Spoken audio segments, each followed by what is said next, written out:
ሰላም ናችሁ? ዛሬ ስለ ብሎክቼን እና ክሪፕቶ ከረንሲ ነው ማወራችሁ። ይሄ ፕሮግራም ይሄ ቪዲዮ ሙሉ ለሙሉ ስልጠና ነው በብሎክቼን እና ክሪፕቶ ከረንሲ ላይ። በነገራችን ላይ በ2024 ያለፈው 2024 2000 የሚሆኑ ኢትዮጵያውያን ኢትዮጵያ ውስጥ $10 ሚሊዮን ሰርተዋል በክሪፕቶ ከረንሲ። እውነተኛ ነገር ነው የምነግራችሁ። እናንተም ሁላችሁም ብሎክቼን ምንድን ነው፣ ክሪፕቶ ከረንሲ፣ ብሎክቼን፣ ክሪፕቶ ከረንሲ እነዚህ ቃላቶች ቢያንስ 1000 ጊዜ 2000 ጊዜ ሰምታችኋቸዋል። ነገር ግን ብሎክቼን እንዴት እንደሚሰራ ታውቃላችሁ? ክሪፕቶ ከረንሲ እንዴት እንደሚሰራ መሰረታዊ የሆነ ግንዛቤ አላችሁ? አብዛኞቻችሁ ክሪፕቶ ላይ ኢንቨስት አድርጋችሁ ባይናንስ ስትቀጠቅጡ ታድራላችሁ አይደለ?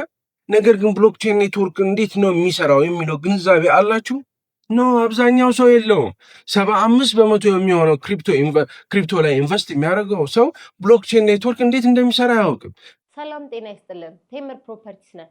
ከናንተ ከደንበኞቻችን ጋር ባደረግነው የ10 ዓመት ጉዞዎች ውስጥ ከ7 በላይ አፓርትመንት ገንብተን ያስረከብን ሲሆን ከ350 በላይ ለሚሆኑ አባወሮች ደግሞ ምቹ ማረፊያን አቅርበናል። አሁን ደግሞ በመሃል ቡልጋሪያ ላይ ከአፍሪካ ዩኒየን ጀርባ እንዲሁም ካልነጃሺ ኢንተርናሽናል መስጊድ ፊት ለፊት ሚክስድ ዩዝድ ኮምፓውንድ አፓርትመንት እየገነባን ሲሆን ሱቅ ነው ወይስ አፓርትመንት የሚፈልጉት? አፓርትመንት ለምትፈልጉ ደንበኞቻችን ከ5.5 ሚሊዮን ብር ሙሉ ክፍያ ጀምሮ ማግኘት የሚችሉ ሲሆን ሱቅ ለምትፈልጉ ደንበኞቻችን ደግሞ ከ900 ሺህ ብር ቅድመ ክፍያ ጀምሮ ማግኘት ይችላሉ።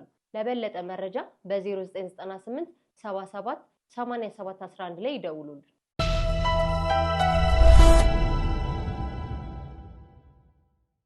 ክሪፕቶ ላይ እንዴት እንደሚሰራ ያውቅ ገበያውን አያውቀውም ማለት ነው። በዚህ ቪዲዮ አብራችሁ የምትቆዩ ከሆነ ብሎክቼን ማለት ምን ማለት እንደሆነ፣ ክሪፕቶ ምን እንደሆነ ሙሉ ግንዛቤ እሰጣቸዋለሁ። ኢትዮጵያ ሌላኛው በጣም ትልቁ ነገር ኢትዮጵያ የአፍሪካ የማይኒንግ ሀብ እየሆነች ነው። አስተውላችሁ ከሆነ አይደለ? ኢትዮጵያ ውስጥ የማይኒንግ ካምፓኒዎች እየተገጠሙ ነው፣ እየመጡ ነው፣ ኦልሬዲ እየሰሩ ነው። ኢትዮጵያ የማይኒንግ ሀብ እየሆነች ብሎክቼን ኢትዮጵያ ውስጥ እያደገ ሲሄድ እናንተ ስለ ብሎክቼን መሰረታዊ የሆነ እውቀት ሊኖራችሁ ይገባል። ዶክተር ስለሆንኩኝ ኢንጂነር ስለሆንኩኝ ማይነር መሆን ይችላሉ? ኖ፣ ስለ ያንን ስፔሲፊክ ብሎክቼንና ክሪፕቶ ከረንሲን በደንብ መረዳት ያስፈልጋል። መጨረሻ ላይ ስለ ክሪፕቶ ከረንሲና ብሎክቼን ከዚህ የበለጠ ማወቅ እፈልጋለሁ የምትሉ ከሆነ 5 ኮርሶችን እነግራቸዋለሁ። እነዚ 5 ኮርሶች የሚሰጧቸውን ዩኒቨርሲቲዎች ዌብሳይታቸውን እነግራቸዋለሁ። በዚህ አይነት መልኩ አብረን እንቆያለን። ፕሊዝ ሰብስክራይብ አድርጉ። የዚህ ቻናል ቤተሰብ ያልሆናችሁ ሰብስክራይብ አድርጉ ፕሊዝ። ቪዲዮውን ሼር አድርጉ፣ ለጓደኞቻችሁ ሼር አድርጉ፣ ላይክ አድርጉ። ተመልሰን እንገናኛለን። ብሎክቼን ማለት ብሎክቼን ምን ማለት ነው? ብሎክቼን ማለት ዲስትሪቢዩትድ ሌጀር ነው። የሆነ የዲስትሪቢዩትድ ሌጀር ቴክኖሎጂ ነው እና ሪከርዶች ወይም ትራንዛክሽኖች፣ መዝገቦችን በሁሉም በኔትወርክ ውስጥ ኮምፒውተሮች ውስጥ ሴኪውርድ በሆነ መልኩ ፈጽሞ መደለዝ፣ መሰረዝ፣ መቀነስ፣ መጨመር በማይቻል መልኩ ሁሉም ጋር የሚሰራጭበትና ትራንስፓረንት የሆነ ሁሉም ተመሳሳይ መረጃ እንዲኖረው የሚያደርግ ነው። ኦኬ፣ ፍቺ ነው። ፍቺ ስለሆነ ችግር የለውም። በምሳሌ ላስረዳችሁ። ለምሳሌ መጽሐፍ አለ አይደል? መጽሐፍ ደብተር ማለት ነው። ደብተር ይሄ ደብተር ላይ ለምሳሌ እኔ ዛሬ ጠዋት ተነስቼ ቁርስ ስበላ የቁርስ 35 ብር፣ ኦኬ፣ 35 ብር የሚባል ነገር የለም ቁርስ። መኪና ስገዛ 20 ብር፣ ለሰው ደግሞ ሳበድር 40 ብር ብዬ ጽፋለሁ አይደል? ይጻፋል።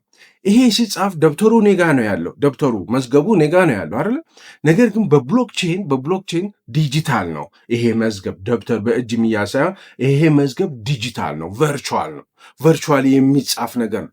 ነገር ግን ብሎክቼን ለየት የሚያደርገው እዚህ ጋር እኔ ስጽፍ በዛ ብሎክቼን ኔትወርክ ውስጥ ያሉ 10 ሚሊዮን የሚሆኑ ኮምፒውተሮች ካሉ 10 ሚሊዮኑም ላይ ይጻፋል። 10 ሚሊዮኑም ኖዶች ላይ ይጻፋል ማለት እዚህ ጋር ጻፍኩ አይደል? አንዱ ደብተሩ አንዱ ሉክ ላይ ስጽፍ 10 ሚሊዮኑም ላይ ይደርሳል። ይሄ ማለት 10 ሚሊዮኑም ኦነር ናቸው። እኔ ብቻ አይደለም የዚህ መዝገብ የዚህ መረጃ ባለቤት፣ እኔ ብቻ አይደለም፣ ሁሉም ነው። 10 ሚሊዮኑም ነው ማለት ዲስትሪቢዩትድ ነው ማለት ነው። ዲስትሪቢዩት የተደረገ ነው ማለት ነው። ዲሴንትራላይዝድ ነው ማለት ነው። ዲሴንትራላይዝድ ማለት ሁሉም ነው ኦነር የሚሆነው ማለት ነው። የዛ መረጃ ባለቤት እኔ ብቻ ሳልሆን ሁሉም።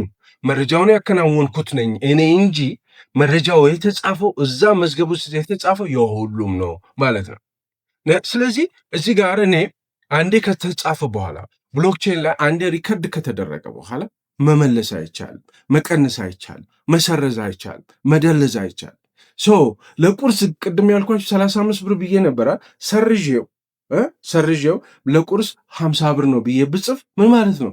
እኔ ጋር ያለውና ሌሎቹ ጋር ያለው ይለያያል ማለት ነው። ስለዚህ ይሄ ግብይት አይሆንም፣ ብሎክቼኑ ይቋረጣል ማለት ነው። ብሎክቼን ማለት በሁሉም እጅ ላይ የሚገኝ በሁሉም ኮምፒውተሮች ላይ የሚሰራጭ ዲስትሪቢዩትድ የሚሆን መዝገብ ማለት ነው። ዲሴንትራላይዝድ ነው። አንድ ሰው ብቻ የሚመዘግበው፣ አንድ ሰው ብቻ ኦነር የሚሆንበት፣ አንድ ሰው ብቻ ቦስ የሚሆንበት ሳይሆን ሁሉም ሰው የሚያውቀው ማለት ነው። ኦኬ 10 ጓደኛሞች ብትኖሩ 10ዎቻችሁ መካከል ቮት ብታደርጉ እኔ ለቢኒያም ቮት አድርጌያለሁ ድምፅ ሰጥቻለሁ፣ እኔ ለአሌክስ ድምፅ ሰጥቻለሁ፣ እኔ ምናምን ካለ እዛው 10ዎቻችሁም ስለሰማችሁ ምስክር ስላለ አንዱ ተነስቶ እኔ ለቢኒያም አይደለም እኮ ያልኩት ተሳስቼ ነው፣ አይደለም ተሳስታችኋል፣ ወንደሰን ነው ቢል 9ኙ ይመሰክሩበታል። 9ኙ አንተ ለቢኒያም ነው ያልከው ይሉታል። ብሎክቼን ማለት ልክ እንደዛ ማለት ነው። ብሎክቼን እንዴት ነው የሚሰራ? አሁን ይሄ ዝም ብሎ ከላይ ያለውን ነገር ነው የነገርኳቸው።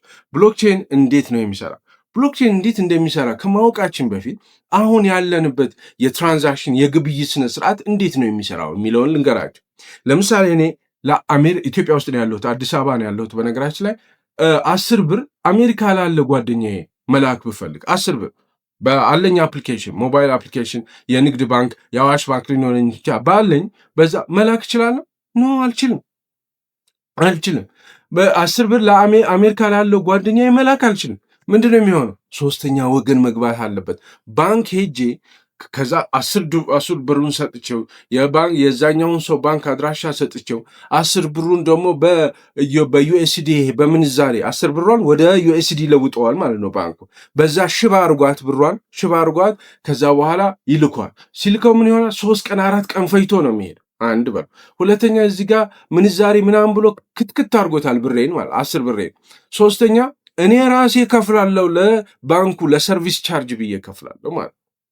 ለምን ብሎክቼን ምንድነው የሚለው? ለምን እኔ 10 ብር መላክ ከፈለኩ ለጓደኛዬ ቀጥታ ለጓደኛዬ ለምን አልክለትም? ባንክ ምናምን የሚባሉ ውልና ማስረጃ ይሄ ሪል ስቴት ምናምን ደላላ ምናምን የሚባሉ ለምን አይወጡም?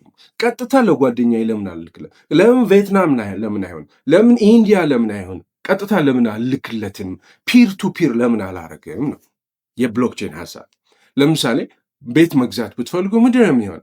ደላላ ጋር ትሄዳላችሁ፣ ለደላላ ትነግራላችሁ። ከዛ በኋላ ደላላው እንትን ብሎ ምናምን ከዛ ከሰውየው ጋር ትገናኛላችሁ። ሰውየው ጋር እንትን ባንክ ትሄዳላችሁ፣ እንደዚህ ትጻፋል፣ ውል አለ፣ ሎየር አለ፣ ጠበቃ አለ ምናምን አይደለ? ዝርክርክ ነው። በጣም ብዙ ገንዘብ አለው እና ደግሞ ለፍራውድ ይመቻል። ትልቁ ነገር ለማሳሳት ይመቻል። ፌክ የቤት ካርታ አምጥቶ ሊያሸጥልህ ይችላል። ደላላዋ ሊያምታታህ ይችላል። ብዙ ነገሮች እዚህ ጋር ያምታተዋል። ነገር ግን በብሎክቼን ቀጥታ ከባለቤቱ ጋር ቤት ለምን አልገዛም አልሸጥም ነው። ብሎክቼን ያንን ማድረግ ይችላል። በጣም ሴኪዩር ነው። የሚገርማችሁ ነው፣ በጣም ሴኪዩር ነው። ምንም አይነት ፍራውድ የለም፣ ማጭበርበር የሚባል ነገር የለም። ካርታው ፌክ ሊሆን አይችልም ብሎክቼን ላይ ማለት። ኦኬ ይሄ አሁን ያለንበት ግብይት ነው። ብሎክቼን ላይ ግን እንደዚህ አይነት ነገር ሳይኖር ቀጥታ እርስ በርስ ፒር ቱ ፒር ማለት ነው የምትገበያዩት ትራንዛክት የምታደርጉት ማለት ነው። ኦኬ ብሎክቼን ላይ ብሎክ የሚል ቃል አለ፣ ቼን የሚል ቃል አለ አይደለ? እንዴት ነው ብሎክ የሚፈጠረው? እንዴት ነው ከዛ እነዛ ብሎኮች ቼን የሚሆኑት የሚተሳሰበው? ኦኬ መጀመሪያ አንድ ማወቅ ያለባችሁ ነገር ብሎክ የሚለው ነገር ቅድም ደብተር ብያችኋለሁ። ደብተር ላይ የመጀመሪያው ሉክ ላይ ስትጽፉ እቺ የመጀመሪያዋ ሉክ እንደ አንድ ብሎክ አድርጋችሁ ስለዋል። ከዛ ይሄኛው ብሎክ ላይ ከጻፋችሁ በኋላ ይሄኛው ሉክ ላይ ከጻፋችሁ በኋላ ወደ ሁለተኛው ገጽ ስትሄዱ ሁለተኛው ብሎክ ማለት ነው። ይሄኛው ብሎክና ይሄኛው ብሎክ፣ ይሄኛው ሉክና ይሄኛው ሉክ ይተሳሰራሉ፣ ቼን ይደራረጋሉ። በቼን ሃሽ ይባላል፣ እነግራቸዋለሁ። በሃሽ ይተሳሰራሉ። በፍጹም እዚህ ጋር እዚህኛው ሉክ ላይ ተመልሰው መጥቶ መሰረዝ፣ መደለዝ፣ መቀነስ፣ መጨመር አይቻልም። ምክንያቱም እዚህኛው ሉክ ላይ ይታወቃል፣ ሁሉም ላይ አለ ማለት ነው ትራንዛክሽን።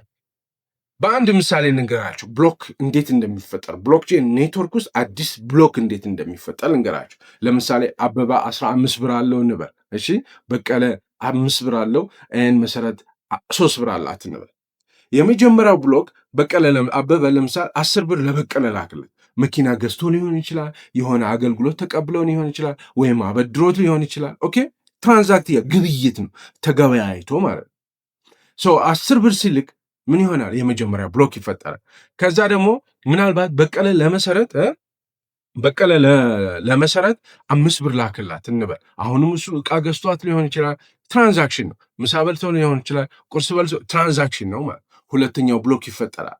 ሶስተኛ መሰረት ለበቀለ 8 ብር ላከችለት። ኦኬ ይሄም አሁን ትራንዛክሽን ሶስተኛ ብሎክ ተፈጠረ። ኦኬ ይሄ ዝም ብሎ ቴክኒካሊ ብሎክ እንዴት እንደሚፈጠር ነው። ነገር ግን እንዲህ አይነት አይደለም ብሎክ አፈጣጠሩ፣ እንዲሁ ዝም ብሎ ገብቶ እከሌ ምናምን አይደለም። ኦኬ ብሎክ በትክክል አሁን ያልኳቸው ምሳሌ በመመስረት እንዴት ብሎክ እንደሚፈጠር ልንገራችሁ። ለምሳሌ የመጀመሪያው ብሎክ አበበ ለበቀለ 8 ብር ሲልክለት 10 ብር ሲልክለት ይቅርታ፣ ብሎኩ ላይ እዛ ብሎኩ ላይ ወይም ደግሞ ሉኩ ላይ የደብተሩ ሉክ ላይ አበበ ለበቀለ የላክበትን ትራንዛክሽን ዲቴይል አለ ማለት ነው። ኦኬ ምንድነው ትራንዛክሽን ዲቴይሉ? በዚህ ሰዓት ይሄን ያህል $10 ወይም 10 ብር ላከ ለበቀለ የሚል ከዛ ሃሽ የምትባል ነገር ትፈጠራለች። ያ ብሎክ ሲፈጠር ሃሽ የሚባል ነገር አለ። ሃሽ ማለት የተለየ ፊንገር ፕሪንት ነው። የተለየ ፊንገር ፕሪንት ማለት የቁጥርና የፊደል ቅልቅል የሆነው ኮድ ይፈጠራል። 1 ኤ ቢ 2 ሲ 3 የሚል ፊደልና ቁጥሮች የተቀላቀለ ማለት ነው። ልክ አበበ ለበቀለ 10 ብር ሲልክለት ትራንዛክሽኑን ይይዛል። በዛ ብሎክ ውስጥ ትራንዛክሽኑ ማለት ዲቴይሉ ግብይቱን ይይዛል። በዚህ ሰዓት በዚህ ቀን ይሄን ያህል ብር ለዚህ ላከ የሚል ምዝገባ አለ። ከዛ ግን ሃሽ ይፈጠራል። ሃሽ ማለት ለዛ ብሎክ ብቻ የሚሆን ኮድ ይፈጠራል። ያ ኮድ ለየት ያለ ፊንገር ፕሪንት ነው። ቁጥርና ፊደል የተቀላቀለ ነው ማለት ነው። የመጀመሪያ ብሎክ ላይ ይሄ ተፈጠረ። ሁለተኛው ብሎክ ላይ አሁንም ትራንዛክሽን ዲቴይል አለ ማለት በቀለ 5 ብር ለመሰረት የላከችበት የበቀለ 5 ብር ለመሰረት የላከበት ማለት ነው። ሁለተኛው ላይ ትራንዛክሽኑ ይፈጠራል። ትራንዛክሽኑ ማለት በቀለ 5 ብር ለመሰረት ጃንዋሪ 20 2021 ከሌሊቱ 10 ሰዓት ምናምን የሚል ይመዘገባል። ከዛ የራሱ ሃሽ ይፈጠራል። የራሱ ሃሽ የመጀመሪያው ሃሽ እንደተፈጠረ የራሱ ሃሽ ይፈጠራል። አሁን እዚህ ጋር ነው ለየት የሚያደርገው። ሁለተኛው ብሎክ 3 ነገሮችን ይይዛል ማለት ነው። ሶስተኛው ምንድነው? የመጀመሪያው ብሎክ ሃሽ ይይዛል። የመጀመሪያው ብሎክ ኦኬ ዲስትሪቢዩትድ ነው ብያችኋል። ዲስትሪቢዩትድ ስለሆነ ሁሉም ጋር ይመዘገባል ብያችኋል። ስለዚህ የመጀመሪያው ብሎክ ሃሽ ይይዛል። ሁለተኛው ብሎክ አሁንም ልድገምላችሁ፣ የራሱ የትራንዛክሽን ዲቴይል ይይዛል፣ የራሱ ሃሽ ይይዛል፣ የራሱ ለየት ያለ ኮድ ይይዛል። ሶስተኛ የሚይዘው ግን የመጀመሪያ የፕሪቪየስ ብሎኩ ሃሽ ይይዛል ማለት ነው። ምን ማለት ነው? በሌላ አነጋገር አበበ ለበቀለ 10 ብር አይደል የላከለት። አሁን አበበ ዝም ብሎ እዛ ሰርዞ የላከው 10 ብር ሳይሆን ሰርዞት 5 ብር ቢያደርገው ምንድን ነው የሚሆነው? አበበ ላይ የነበረችው ሃሽ ትለወጣለች ማለት። ነገር ግን በቀለ ጋር ያለው ሃሽ አይለወጥም። ስለዚህ ብሎኩ ይቋረጣል ማለት። ምክንያቱም ሃሹ ተመሳሳይ መሆን አለበት ሁሉም ቦታ። አንዴ የተመዘገበ ነገር ደግሞ መመለስ መጨመር መቀነስ አይቻልም ማለት። በዚህ አይነት መልኩ 3ቱም ብሎኮች ይፈጠራሉ። የመጨረሻው 3ኛው ብሎክ መሰረት 8 ብር ለበቀለ ሲልክ ማለት እሱም አሁን 3ኛው ብሎክ 3 ነገሮች ይዛል። አንደኛ ትራንዛክሽን ዲቴይል ነው። ሁለተኛ የራሱ ሃሽ፣ ሶስተኛ የሁለተኛው ብሎክ ሃሽ ይይዛል። የሁለተኛው ብሎክ ሃሽ ይይዛል። ስለዚህ እነዚህ 3ቱ ብሎኮች በሃሽ ተገናኙ፣ ተሳሰሩ፣ ቼንድ ሆኑ ማለት ነው። መለወጥ መፍጹም አይቻልም ማለት ነው። ነገር ግን ብሎኮች ዝም ብሎ ይፈጠራል ወይ? ብሎክ ለምሳሌ ዝም ብሎ ይፈጠራል። ኦኬ ብሎክ በቃ ኦኬ። አሁን ብሎኩ እንዴት ቼንድ እንደሚሆን ነው የነገርኳችሁ። ግን ብሎክ እንዴት ነው የሚፈጠረው? ዝም ብሎ ብሎክ ይፈጠራል? የሆነ ኢኒሺዬሽን ያስፈልጋል።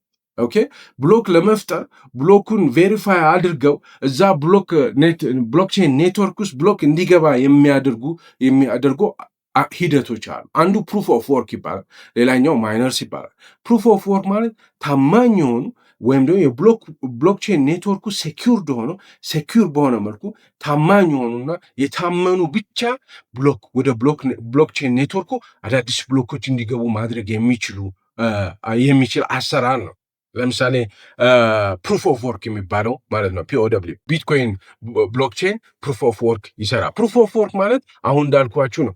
ፕሩፍ ይደረጋል ሁሉም ነገር የሆነ ማቴማቲክስ ፕሮብሌም ሶልቭ በማድረግ እዛ ብሎክቼን ኔትወርክ ውስጥ አዲስ ብሎክ ሲገባ የውሸት ፌክ ብሎክ እንዳይገባ፣ ያልሆነ ነገር እንዳይገባ ቼክ የሚደረግበት ነው። አሁን እዚህ ጋር ነው ማይነሮች የሚመጡት። ኦኬ ማይነሮች የሚመጡት እዚህ ጋር ነው።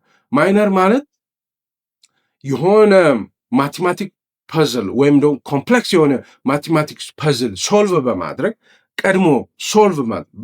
ቀድሞ ያንን ነገር በመስራት አዲስ ብሎክ እንዲገባ ማድረግ መቻል ማለት ነው። ለምሳሌ አበባ 10 ቢትኮይን ለበቀለ ሲልክ እንዴት ነው ብሎኩ ማይነሮች ቬሪፋይ አድርገው የሚያስገቡት የሚሉትን እና የመጀመሪያው ብሎክ እንዴት ክሬኤት እንደሚደረግ ልንገራቸው። የመጀመሪያው አበበ ለ10 ቢትኮይን ለበቀለ ሲልክ ኦኬ ትራንዛክሽን ኢኒሺየትድ ይሆናል። ትራንዛክሽን ኢኒሺየትድ ማለት ምን ማለት ነው? ለምሳሌ እናንተ የሆነ ሱቅ ዕቃ ልትገዙ ስትሄዱ ልክ ስትገቡ ሻጩ ብድግ ብሎ ይነሳና አቤት ምን ልታዘዝ ይላል። ትራንዛክሽን ኢኒሺየትድ ሆነ ማለት ነው አይደለ? ትራንዛክሽን በቃ ግብይት ሊፈጸም ይቅርታ ሬዲ ሆነ ማለት ነው። ኦኬ ልክ እንደዛ ሬዲ ሲሆን ይሄ ሬዲነስ በብሎክቼን ኔትወርክ ውስጥ ብሮድካስት ይደረጋል ይታወቃል ማለት ነው። ሲታወቅ ምን ያደርጋሉ ማይነሮች? በጣም በፍጥነት የፐዝል ይሰራሉ። የማቴማቲክ ፐዝል ሶልቭ ለማድረግ ጥረት ያደርጋሉ ማለት ነው። ማይነሮች ኢትዮጵያ ውስጥ አሉ፣ ቻይና ውስጥ አሉ፣ አሜሪካ ውስጥ አሉ። አንድ ብሎክ ወደ ብሎክቼን ኔትወርክ ውስጥ ሊገባ አበባ 10 ቢትኮይን ለበቀለ ሲል አንድ ብሎክቼን እንትን ሲል ብሮድካስት ሲደረግ ዘን በፍጥነት ያንን እንትን ማይኒንግ ይሰራሉ ማለት ነው። ኮምፕሌክስ የሆነውን ማቴማቲክስ ፕሮብሌም ሶልቭ ለማድረግ ከዛ ወዲያውኑ በፍጥነት ሶልቭ ያደረገው የመጀመሪያውን ብሎክ ወደ ብሎክቼን ኔትወርክ ውስጥ እንዲገባ ያደርጋሉ ማለት ነው። ስለዚህ ይሄ ፕሩፍ ኦፍ ወርክ ይባላል። ኤንድ ማቴማቲክስ ፕሮብሌሙ ሶልቭ ለማድረግ ጥረት የሚያደርጉት ምንድን ነው? የማይሆን ብሎክ እንዳይገባ፣ ፌክ ብሎክ እንዳይገባ፣ ፍራውድ እንዳይሆን ትክክለኛ ብሎክ እንደሆነ ለማሳየትና በጥረት የሚገኝ ነገር ነው። በዚህ ምክንያት ማይነሮች በጣም ብዙ ብር ያገኛሉ። በዚህ አጋጣሚ ማለት ነው። ምንድነው ቬሪፋይ የሚያደርጉ? እንዴት ነው ቬሪፋይ የሚያደርጉት? መጀመሪያ ኢኒሺዬሽን ትራንዛክሽን ኢኒሺዬትድ ይሆናል፣ ይነሳሳል፣ ብሮድካስት ይደረጋል፣ ብሎክቼን ኔትወርክ ውስጥ ብሮድካስት ይደረጋል። ከዛ በኋላ እስካሁን ድረስ አበበ በቀለ 10 ብር ምናምን እያልኩ ያወራኋችሁ እንድትረዱት ነው እንጂ ብሎክቼን ኔትወርክ ውስጥ አበበ በቀለ 10 ብር የሚባል ነገር የለም። ኦኬ የአበበ ዋሌት የሚባላል። ዋሌት አድራሻው፣ የበቀለ ዋሌት አድራሻው፣ የመሰረት ዋሌት አድራሻዋ ነው ያለው። እንደገና 10 ብር ሳይሆን በብሎክቼን ኔትወርክ ውስጥ ያለው ከረንሲ ማን ነው? ክሪፕቶ ነው። ኦኬ ስለዚህ 10 ቢትኮይን ወይም ደግሞ 10 ኤቴሪየም በኋላ ነግራችኋለሁ። እንደዚህ ነው የሚሆነው ማለት ነው። ስለዚህ ምን ቬሪፋይ ያደርጋሉ? በተጨማሪ ማይነሮች አበበ 10 ብር ለበቀለ ሲልክ ምን ቬሪፋይ ያደርጋል? የአበበ ዋሌት አድረስ እዚህ ብሎክቼን ኔትወርክ ውስጥ አለ ወይ? አንድ እዛ ብሎክቼን ኔትወርክ ውስጥ ያለው የአበበ ዋሌት ውስጥ 10 ቢትኮይን አለ ወይ? 2 ሶስተኛ የበቀለ ዋሌት አድሬስ እዚህ ብሎክቼን ኔትወርክ ውስጥ አለ ወይ? እሱን ቼክ ካደረጉ በኋላ ቬሪፋይ ያደርጉታል። አዲስ ብሎክ ይፈጠራል ማለት ነው። ይህንን በማድረጋቸው አዲስ ብሎክ አድ በማድረጋቸው ብሎክቼን ኔትወርክ ውስጥ አዲስ ብሎክ አድ በማድረጋቸው ማይነሮች 3.21 ቢትኮይን ያገኛል። በቢትኮይን ብሎክቼን ማለት 3.12 ቢትኮይን ወይም 3.21 ቢትኮይን ማለት ወደ 300 ምናምን ሺህ ዶላር ማለት በጣም ብዙ ነው። እሺ አንድ ቢትኮይን $100,000 በላይ ነው ምንዛሬው። ስለዚህ አንድ ብሎክ በዚህ መልኩ በፍጥነት ፐዝል ሰርተው አድ በማድረጋቸው 3.125 ቢትኮይን ያገኛል። ይሄ እንግዲህ ኦገስት 2025 ላይ የነበረውን ነው የምነግራችሁ። አንድ ቢትኮይን $100,000 በላይ ነው እና 300,000 ምናምን ያክል ያገኛል። ፕሩፍ ኦፍ ወርኩ ምናልባት ግር ብላችሁ ከሆነ ይሄ ማቴማቲክስ ፕሮብሌሙ ሶልቭ የሚደረገው ምናምን ምንድን ነው ብላችሁ ግር ካላችሁ፣ ለምሳሌ አንድ ቤት በሩ ተዘግቷል። ያንን በር ለመክፈት አንድ ቁልፍ ነው ያለችው አይደል? አንድ ኪ ነው ያለችው። ነገር ግን ያኔ 40 ቁልፍ አድርጌ ሰጠኋችሁ እንበል። ከዛች 40 ቁልፍ ውስጥ አንዷን ቁልፍ መርጣችሁ እንድትከፍቱ ማለት በፍጥነት ሌላውም ይወዳደራል። በፍጥነት ያችን ቁልፍ አግኝቶ የከፈተው አዲስ ብሎክ ክሬት ያደርጋል ማለት ነው። ኦኬ ብሎክቼን ማለት ባጭሩ ይሄንን ይመስላል። ከዚህ በፊትም ስለ ብሎክቼን አውርቼላችኋለሁ። ዝርዝር ብሎክቼን ጉዳይም አውርቼላችኋለሁ። ቪዲዮ ማየት ትችላላችሁ። ነገር ግን ብሎክቼን ማለት ይሄ። አሁን ስለ ክሪፕቶ ከረንሲ ደግሞ እናውራ። ክሪፕቶ ከረንሲ ማለት ምን ማለት? ክሪፕቶ ከረንሲ ማለት ዲጂታል ገንዘብ ነው። ዲጂታል ገንዘብ ነው። እኛ አሁን እዚህ ቅድም ባልኳችሁ ትራዲሽናል በሆነው መልኩ ግብይት ስንፈጽም ምንድን ነው የምንጠቀመው? የኢትዮጵያ ብር ነው የምንጠቀመው አይደለ? ወይም ደግሞ ዶላር ልንጠቀም እንችላለን፣ የተለያየ ዩሮ ልንጠቀም እንችላለን። ልክ እንደዛው በብሎክቼን ኔትወርክ ውስጥ በሚደረገው ግብይት ትራንዛክሽን ውስጥ ቫሊዩ ያለው ገንዘብ ክሪፕቶ ከረንሲ ይባላል። ግን ፊዚካል ካሽ አይደለም። የኢትዮጵያ ብር ብፈልግ በዲጂታል ብፈልግ ደግሞ በእጅ መያዝ ይችላል። ብሩን ኖቱን በእጅ መያዝ ይችላል። ዶላሩንም ዩሮንም በእጅ መያዝ ይችላል።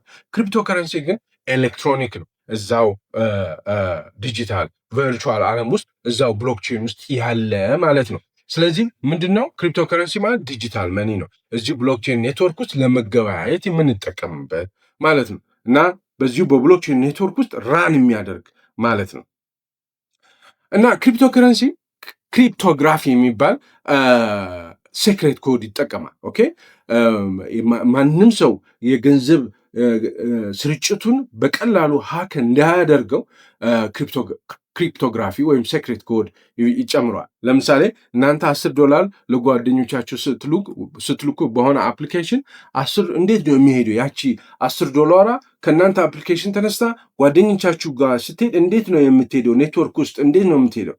ክሪፕትድ ሆና ነው ወይም ደግሞ ስክራምብል ሆና ነው ወይም ደግሞ ዝም ብላ ነው የምትሄደው። ስለዚህ ሀከሮች ጠልፈው ገብተው መረጃውን ሊያዩ ይችላሉ ማለት ነው። ወይም ደግሞ በሌላ ምሳሌ ምንድነው?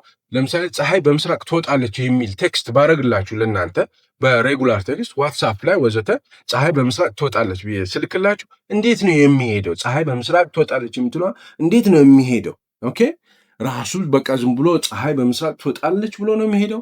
ስክራምብልድ ሆኖ ነው? ቁጥርና ፊደል ሆኖ ነው?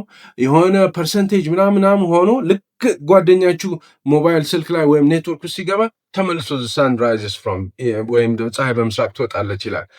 ክሪፕቶግራፊ ማለት ይሄ ነው።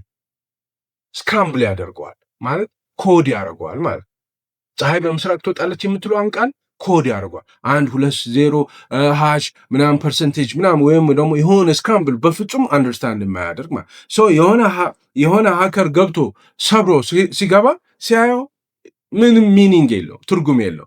$10 እየላከ ይሁን $100 እየሆነ ይሁን $20,000 ይሁን ወይም 20,000 ቢትኮይን ይሁን፣ ይቅርታ አሁን ቢትኮይን ነው የምናወራው ወይም ደግሞ ኢቴሪየም ክሪፕቶ ከረንሲ ነው የምናወራው። 100,000 ክሪፕቶ ከረንሲ ነው፣ 100,000 የባይናንስ ኮይን ነው፣ ኮይን ቤዝ ነው ማየት አይችልም ማለት ምክንያቱም ስክራምብልድ የሆነ ነው፣ ትርምስምስ ያለ ነው ማለት ነው። በዚህ አይነት መልኩ ክሪፕቶ ከረንሲ በቀላሉ ሀክ አይደረግም፣ በቀላሉ ሊጠለፍ አይችልም። ምክንያቱም ሀከሮች ጠልፈው ቢገቡም እንኳን ምን እንደሆነ መረዳት አይችሉም ማለት ነው። ሰላም ጤና ይስጥልን። ቴምር ፕሮፐርቲስ ነን። ከእናንተ ከደንበኞቻችን ጋር ባደረግነው የ10 ዓመት ጉዞዎች ውስጥ ከ7 በላይ አፓርትመንት ገንብተን ያስረከብን ሲሆን ከ350 በላይ ለሚሆኑ አባወሮች ደግሞ ምቹ ማረፊያን አቅርበናል። አሁን ደግሞ በመሃል ቡልጋሪያ ላይ ከአፍሪካ ዩኒየን ጀርባ እንዲሁም ካልነጃሺ ኢንተርናሽናል መስጊድ ፊት ለፊት ሚክስድ ዩዝድ ኮምፓውንድ አፓርትመንት እየገነባን ሲሆን ሱቅ ነው ወይስ አፓርትመንት የሚፈልጉት? አፓርትመንት ለምትፈልጉ ደንበኞቻችን ከ5.5 ሚሊዮን ብር ሙሉ ክፍያ ጀምሮ ማግኘት የሚችሉ ሲሆን ሱቅ ለምትፈልጉ ደንበኞቻችን ደግሞ ከ900 ሺህ ብር ቅድመ ክፍያ ጀምሮ ማግኘት ይችላሉ። ለበለጠ መረጃ በ0998 77 87 11 ላይ ይደውሉልን።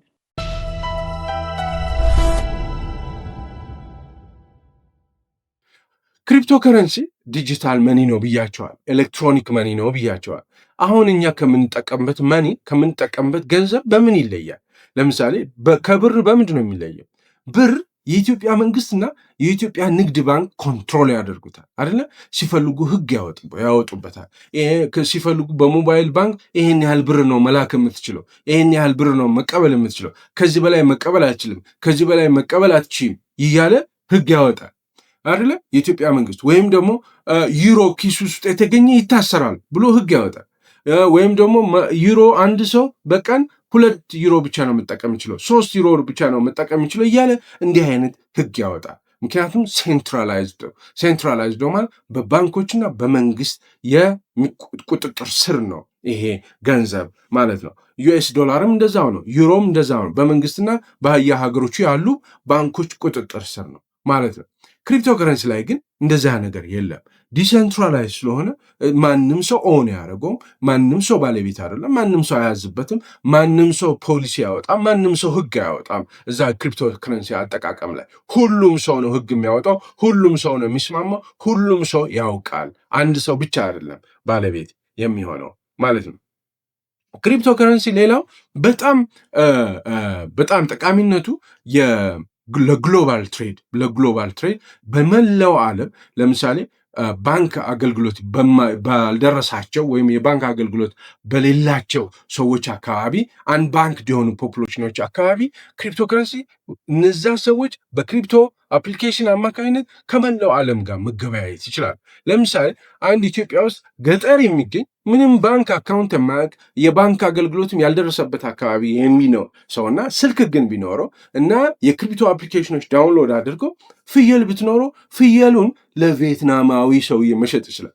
ፍየሉን ብሎክቼን ኔትወርክ ውስጥ በማስተዋወቅ አንድ ቪየትናማ እቺ ፍየል መግዛት አለብኝ ብሎ ፍየሉን ሊገዛ ይችላል። ኤን ለፍየሏ 10 ቢትኮይን ከሆነ ወይ እንትኑ 10 ቢትኮይን ይልክለት። ባንክ የለ ከሌለ ይደርሳል የለ 3 ወር 3 ቀን አይፈጅም፣ 2 ቀን አይፈጅም። ኢሚዲየትሊ ነው የሚገባ። ልክ እኔ አሁን እዚህ አዲስ አበባ ውስጥ ሆኜ እዚህ ቴክስት አደርግላችሁ ወዲያውኑ ነው የሚገባ።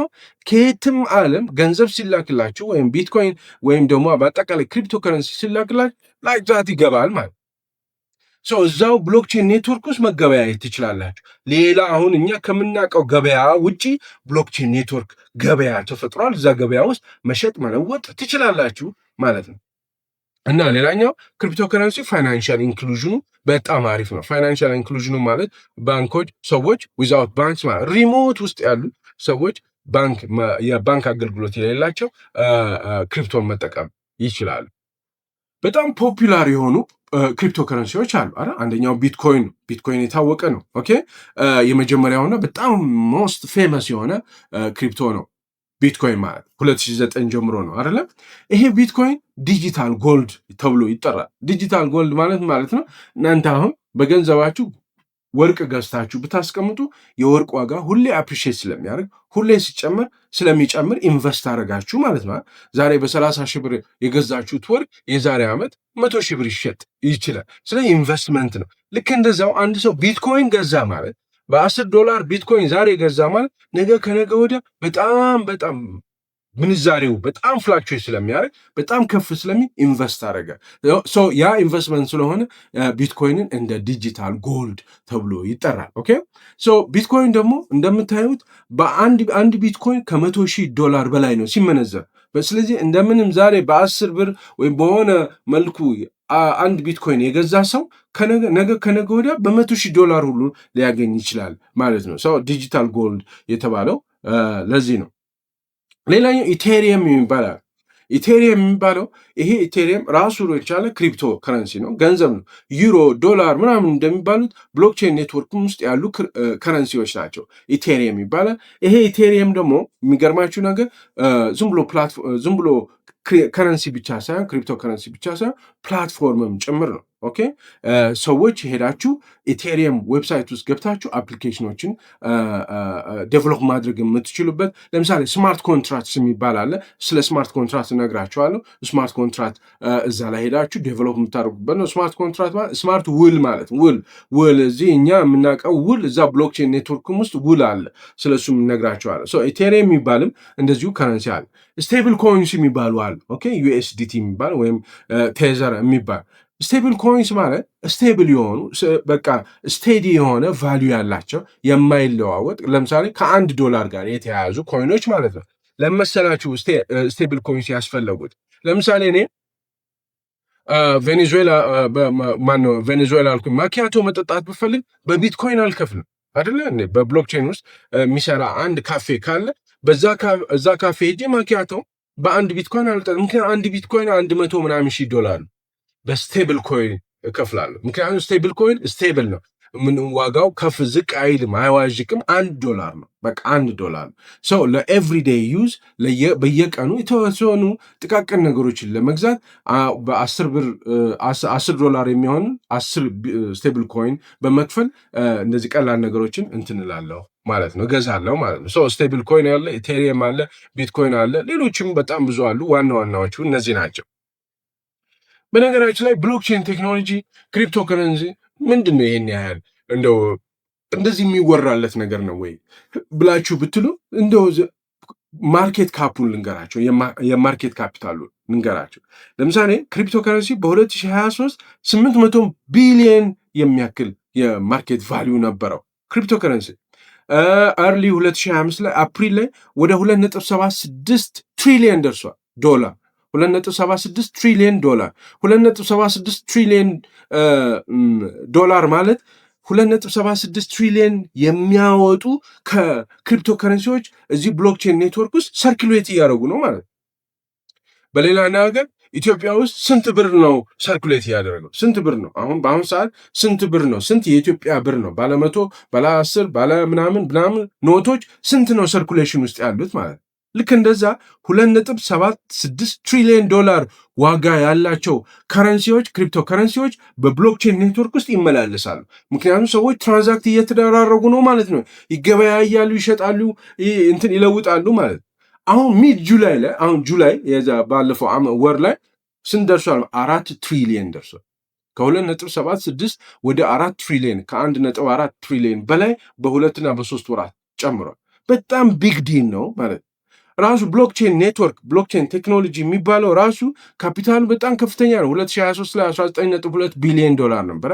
2024 ላይ 18.20 ቢሊዮን ዶላር ነበረ። አሁን 2025 እስከ መጨረሻው ድረስ 31 ቢሊዮን ዶላር ያክል ይደርሳል ተብሎ ይጠበቃል። ሰው ቢግ ዲል ማለት ይህን ኢትዮጵያ ደግሞ የማይኒንግ ሀብ እየሆነች ነው እና እያደገ ነው። ክቡር ጠቅላይ ሚኒስትሩም ሲናገሩ ሰምታችኋል። ማይኒንግ ብለው ይናገራሉ። ማይኒንግ ኢትዮጵያ ውስጥ እያደጉ ካሉ ኢንዱስትሪዎች መካከል ማይኒንግን ሲጠሩ አልሰማችሁ? ሰው ይሄ እኮ ለእናንተ ኦፖርቹኒቲ ነው። አንድ ጠቅላይ ሚኒስትር ወጥቶ ማይኒንግ ኢትዮጵያ ውስጥ እንደ አዲስ ኢንዱስትሪ እያደገ ነው እያበበ ነው ብሎ ሲናገር ወጣት ከሆናችሁ ኦፖርቹኒቲ እየነገራችሁ ነው ማለት ነው። ኦኬ ሶ ብሎክቼን እና ክሪፕቶ ከረንሲ ትልቅ ኦፖርቹኒቲ ነው ኢትዮጵያ ውስጥ። ብሎክቼን ለየት የሚያደርገው መረጃዎችን ስቶር የሚያደርግበት፣ መረጃዎችን የሚያሰራጭበት፣ መረጃዎችን የሚያረጋግጥበት፣ ቫሊድ የሚያደርግበት መንገድ እስካሁን ድረስ እኛ ከምንጠቀመው ይለያል ማለት ነው። እንደዚሁም ደግሞ ብሎክቼን ቦርደርለስ ፔመንት በቃ ታንዛኒያ ነው ያለው፣ ወደ ታንዛኒያ ብር ለውጭ፣ ወደ ግብፅ ብር ለውጭ፣ ወደ ቬትናም ብር ለውጭ፣ ወደ ብራዚል ኖ፣ ቀጥታ ክሪፕቶ ከረንሲ በቢትኮይን ወይ ኢቴሪየም ወይ ስቴብል ኮይን በመላክ ብቻ መገበያየት ይቻላል። ቦርደር የሚባል ነገር የለም፣ ቦርደርለስ ነው ማለት ነው። ኤልሳልቫዶር የምትባል ሀገር 2021 ላይ ቢትኮይንን አንድ እንደ ሌጋል ቴንደር አፕላይ አድርገዋለች። በቃ ብሎክቼን ኤልሳልቫዶር ውስጥ መጠቀም ይቻላል፣ ሁሉም ሰው መጠቀም ይቻላል ቢትኮይንን ማለት ወይ በዶላር መግዛት ትችላላችሁ ወይም በቢትኮይን መግዛት ትችላላችሁ። ሄዳችሁ አንድ ሱቅ አንድ ካልሲ በቢትኮይን መግዛት ትችላላችሁ፣ ኦኬ፣ ወይም በዶላር መግዛት ትችላላችሁ ማለት ነው። እንዲህ ነው ማለት ነው። ብሎክቼን የተለያዩ አይነት ብሎክቼኖች አሉ። 3 አይነት ብሎክቼኖች አሉ። አንዱ ፐብሊክ ብሎክቼን ነው፣ ሁሉም ሰው የሚጠቀምበት ማለት ነው። ሁላችንም እየተጠቀምንበት ያለው። ሌላኛው ፕራይቬት ብሎክቼን ነው፣ የተወሰኑ ኩባንያዎች ብቻ የሚጠቀሙበት። ለምሳሌ እንደ ሃይፐር ሌጀር ፋብሪክ የሚባል የአይቢኤም ብቻ የሚጠቀምበት፣ ዎልማርት የሚጠቀምበት ምናምን ለየ ብቻ የሚጠቀሙበት እነዚህ ፕራይቬት ፐብሊክ ብሎክቼን ይቅርታ፣ ፕራይቬት ብሎክቼን ይባላል። ሌላ ኮንሰርቲየም ብሎክቼን ይባላል። የተወሰኑ ግሩፖች የተወሰኑ 3 ወይም 4 የሚሆኑ ተመሳሳይ ስራ ተመሳሳይ ዳይናሚዝም ያላቸው ተመሳሳይ ቢዝነስ ሞዴል ያላቸው ኩባንያዎች የሚጠቀሙበት ብሎክቼኖች ናቸው ማለት ነው። ስለዚህ ቢትኮይን ኦሪጂናል ክሪፕቶ 2009 ነው የተጀመረው ሳቶሺ ናካሞቶ ምናምን በሚባል ሰው። በአሁኑ ሰዓት ቢትኮይን 21 ሚሊዮን የሚሆኑ ቢትኮይን ኮይኖች አሉ ሰርኩሌት እያደረጉ ያሉ ማለት ነው። አሁን ምንድነው ስማርት ኮንትራክት የሚባል አለ ብያቸዋለሁ። በጣም ክሪፕቶ ላይ በደንብ ማወቅ ያለባችሁ ነገር ኢቴሪየም ላይ ስማርት ኮንትራክት የሚባላል። ስማርት ኮንትራክት ማለት ውል ማለት ዲጂታል ውል ማለት ውሎች በጣም ብዙ ውሎች አሉ አይደለ? ስትዋዋሉ መኪና ስትገዙ የመኪና ውል አለ አይደለ? ቤት ስትገዙ የቤት ውል አለ አይደለ? የቤት ሰራተኛ ስትቀጥሩ የቤት ሰራተኛ ውል አለ። የመንግስት ሰራተኛ ስትቀጥሩ የሰራተኛ ቀጠሮ ውል አለ። የምናምን ውል አለ። ልክ ኤግዛክትሊ እንደዛ ብሎክቼን ላይ የተለያዩ ውሎች አሉ። እነዚህ ውሎች ግን ስማርት ናቸው። የራሱ ነው። ሌላ ሎየር ሳይገባ፣ ጠበቃ ሳይገባ፣ ሪል ስቴት ምናምን ሳይገባ፣ ደላላ ሳይገባ ምናምን ሳይገባ በራሱ ብሎክቼን ኔትወርክ ውስጥ የተወሰኑ ኮንዲሽኖች አስፈላጊ የሆኑ መስፈርቶች ሲሟሉ ራሱ ትሪገር ያደርግ። ለምሳሌ ብስክሌት ገዛችሁ ከሆነ ሰው ከዛ ብስክሌት ስትገዙ የ10 ቢትኮይን ነው ማለት የገዛችሁበት። ኦኬ ያንን 10 ቢትኮይን ለሰውየው ልክ ስትልኩለት ዋለቱ ሲደርስ ስማርት ኮንትራቱ ወዲያውኑ ትሪገር አድርጎ ስማርት ኮንትራቱ ወደ እናንተ ይመጣላቸዋል። ውሉ ይፈጸማል። ውሉ ተፈጸመ ማለት የብስክሌቱ ባለቤትነት ወደ እናንተ ይዞራል። ከሻጩ ወደ እናንተ ባለቤትነት ይዘዋወራል ማለት። ቤትም ስትገዙ ለቤቱ 10 ሚሊዮን ቢትኮይን ነው ቢባል ወይም 2000 ቢትኮይን ነው ቢባል ያቺ 2000 ቢትኮይን ትራንስፈር እንዳደረጋችሁለት ለዛ ለባለቤቱ ባለቤትነቱ ወደ እናንተ ይመጣል። ስማርት ውሉ ወደ እናንተ መጥቶ አሁን ዩ አር ዘ ኦነር ኦፍ ዘ ሃውስ ማለት ነው እና ሰርቲፊኬትም አላችሁ ውልም አላችሁ ስማርት ኮንትራት አላችሁ ማለት። ኦኬ ስማርት ኮንትራት ማለት ይሄ ነው። ስለዚህ ማንም ሰው እዛ ጋር ገብቶ እንደዚህ ነው የሚዘርዘው የሚደልዝ ውልና ማስረጃ ሄዶ በጀርባው 15 አይነት ማህተም፣ ትልቅ ማህተም፣ ትንሽ ማህተም፣ እንዲህ ያለ እንደዛ ያለ ማህተም አስደ አያስፈልግም ማለት ራሱ ብሎክቼን ኔትወርክ ውስጥ ራሱ ብልጥ ትሪገር አድርጎ ነገሮችን ያቀጣጥለዋል ማለት ዲስትሪቢዩትን ነው ሙያቸው ሁሉም ጋር ስማርት ኮንትራት ስላለ ብስክሌቱን ሲገዛ ሁሉም ሰው እያየ 1 ሚሊዮኑ ኮምፒውተሮች እያዩ ስለሆነ ማጭበርበር አይቻልም ማለት ነው። ሌላው በጣም የሚገርማችሁ ወጣቶች እስካሁን ድረስ ቆይታችሁ እያዳመጣችሁኝ ከሆነ በእውነት በጣም ነው ማመሰግናችሁ፣ ከልቤ ነው ማመሰግናችሁ። ኢቴሪየም ላይ ኢቴሪየም ዌብሳይት ውስጥ ገብታችሁ ስለ ስማርት ኮንትራት ትሬኒንግ በነፃ 28 ሰዓት ነው። ያችን ትሬኒንግ ቁጭ ብላ 28 ሰዓት በቀን 1 ሰዓት ቢሆን 28 ቀን ይፈጃል። ቁጭ ብላችሁ እሱን ብታጠኑ በደንብ ሶሊዲቲ የሚባል ፕሮግራም ማለት ስማርት ኮንትራክት የሚጻፍበት ማለት። ስለዚህ ምንድነው የምታደርጉት ወጣቶች? ይሄ አሁን ቅድሚያ የቅጥር ውል፣ የቤት ሰራተኛ ውል፣ የመኪና ውል፣ የቤት ውል የምናምን የሚባሉትን ውሎች አሉ አይደል? እዚህ ያሉት ውሎች እነሱን ውሎች እየሄዳችሁ ብትጽፉ በሶሊዲቲ የሚባል ፕሮግራም አለ። ብትጽፉ ራሱ ኤቴሪየም ገንዘብ ይከፍላቸዋል። በክሪፕቶ ኤቴሪየም የሚባለውን ከረንሲ ይከፍላቸዋል እና ላይፋችሁ ይለወጣል ማለት ነው። ኦኬ አሁን ምንድን ነው ብዙ ሰዎች እየደወሉ እንደው በእናትህ እንደው ብዙም ሳልቸገር ጠቅጠቅ አድርጌ የሆነች ገንዘብ ማገኝበት መንገድ ካለ ንገረኝ ይሉኛል። ኦኬ እኔ ድሃ ነኝ። እኔ ቤተሰብ ማስተዳድር ሰው ነኝ። ምን ማለት እንደሆነ አውቃለሁ። ደሞዝተኛ ነኝ። ምን ማለት እንደሆነ አውቃለሁ። ይሄ ጥያቄ ማለት ነገር ግን የእኛ ድህነት መሰረት ያለው ስር ያለውን እንዲሁ በቀላሉ ጠቅጠቅ ተደርጎ የሚፈታ ድህነት አይደለም። በጣም ጠንክሮ መስራት ይፈልጋል። ኦኬ አብዛኞቻችን ደግሞ ወንድሞቼ ስለሆናችሁ ነው፣ እህቶቼ ስለሆናችሁ ነው በግልጽ ነግራችሁ። አብዛኞቻችን ማወቅ አንፈልግም። ሳናውቅ ደግሞ መስራት እና ገንዘብ ማግኘት አይቻልም። ብሎክቼን ኔትወርክ ላይ ብሎክቼን ቴክኖሎጂ በአግባቡ ማወቅ ስላቃታችሁ ነው አብዛኞቻችሁ ባይናንስ ላይ ወዘተ እየከሰራችሁ ያላችሁት እየተበላችሁም ያላችሁት ማለት ነው። ሰው መጀመሪያ ማወቅ ያስፈልጋል። ለማወቅ በጣም ፍርሃት አለን፣ ማወቅም ብዙ ፍላጎት የለንም። ለዚህ ነው ይሄን ብሎክቼንን እያወራኋችሁ ያለው። ሰው ስማርት ኮንትራክት በዚህ አይነት መልኩ ውሉ እንደዚህ ይሆናል።